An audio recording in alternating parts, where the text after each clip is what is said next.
There's no feeling more intense than starting over. If you deleted your homework the day before it was due, as I have, or if you left your wallet at home and you have to go back after spending an hour in the commute. If you won some money at the casino and then put all your winnings on red but it came up black. If you got your best shirt dry cleaned before a wedding and then immediately dropped food on it. If you won an argument with a friend and then later discovered that they just returned to their original view. Starting over is harder than starting up. If you're not ready for that, like if you've already had a bad day, then what you're about to go through might be too much. Feel free to go away and come back. I'll be here. Alright, thanks for coming with me on this trip. I'll understand if you have to take a break at any point. Just find a safe place to stop and quit the game. And don't worry, I'll save your progress, always. Even your mistakes. This game is a homage to a free game that came out in 2002, titled Sexy Hiking.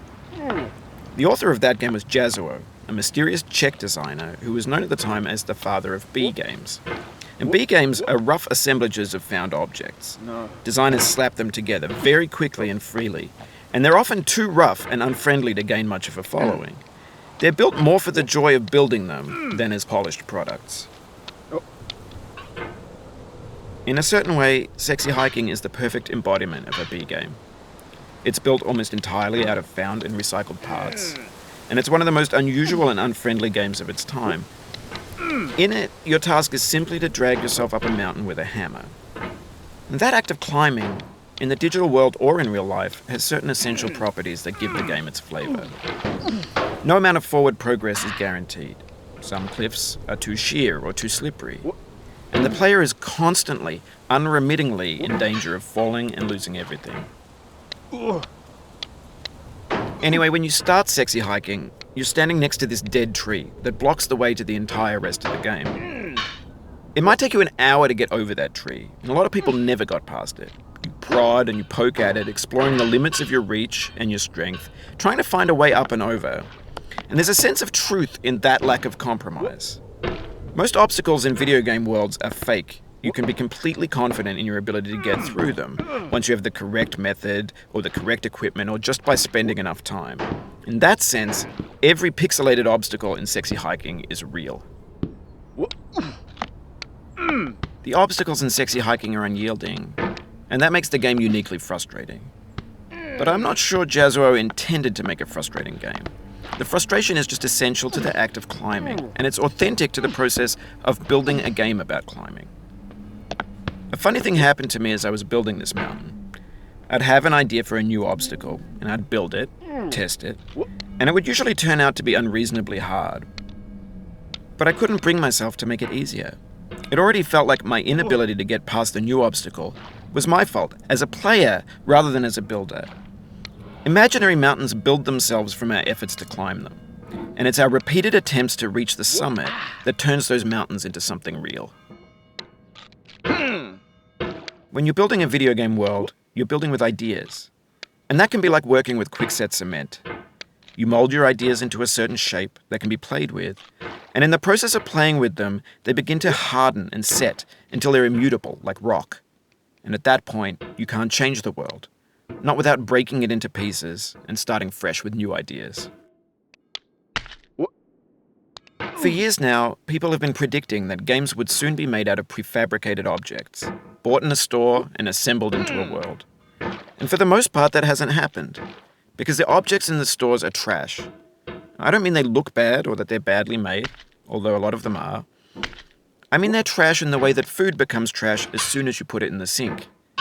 Things are made to be consumed and used in a certain context, and once the moment is gone, they transform into garbage. In the context of technology, those moments pass by in seconds. Over time, we've poured more and more refuse into this vast digital landfill that we call the internet. It now vastly outnumbers and outweighs the things that are fresh and untainted and unused. When everything around us is cultural trash, trash becomes the new medium, the lingua franca of the digital age. And you can build culture out of trash. But only trash culture. B games, B movies, B music, B philosophy. Maybe this is what digital culture is. A monstrous mountain of trash, the ash heap of creativity's fountain. A landfill with everything we ever thought of in it. Grand, infinite, and unsorted. There's 3D models of breakfast, Gen X's fanfic novels, scan magazines, green screen Shia LaBeouf, banned snuff scenes on LiveLeak. Facebook's got lifelike bots with unbranded adverts and candid shots of Kanye and Taylor Swift mashups, car crash epic failed GIFs, Russian dashcam vids, discussions of McRibs, discarded, forgotten, unrecycled, muddled, rotten, untitled. Everything's fresh for about 6 seconds, until some newer thing beckons, and we hit refresh. And there's years of persevering, disappearing into the pile, out of style, out of sight. In this context, it's tempting to make friendly content that's gentle, that lets you churn through it but not earn it. Why make something demanding if it just gets piled up in the landfill, filed in with the bland things? When games were new, they wanted a lot from you. Daunting you, taunting you, resetting and delaying you. Players played stoically. Now everyone's turned off by that. They want to burn through it quickly, a quick fix for the fickle, some tricks for the clicks of the feckless.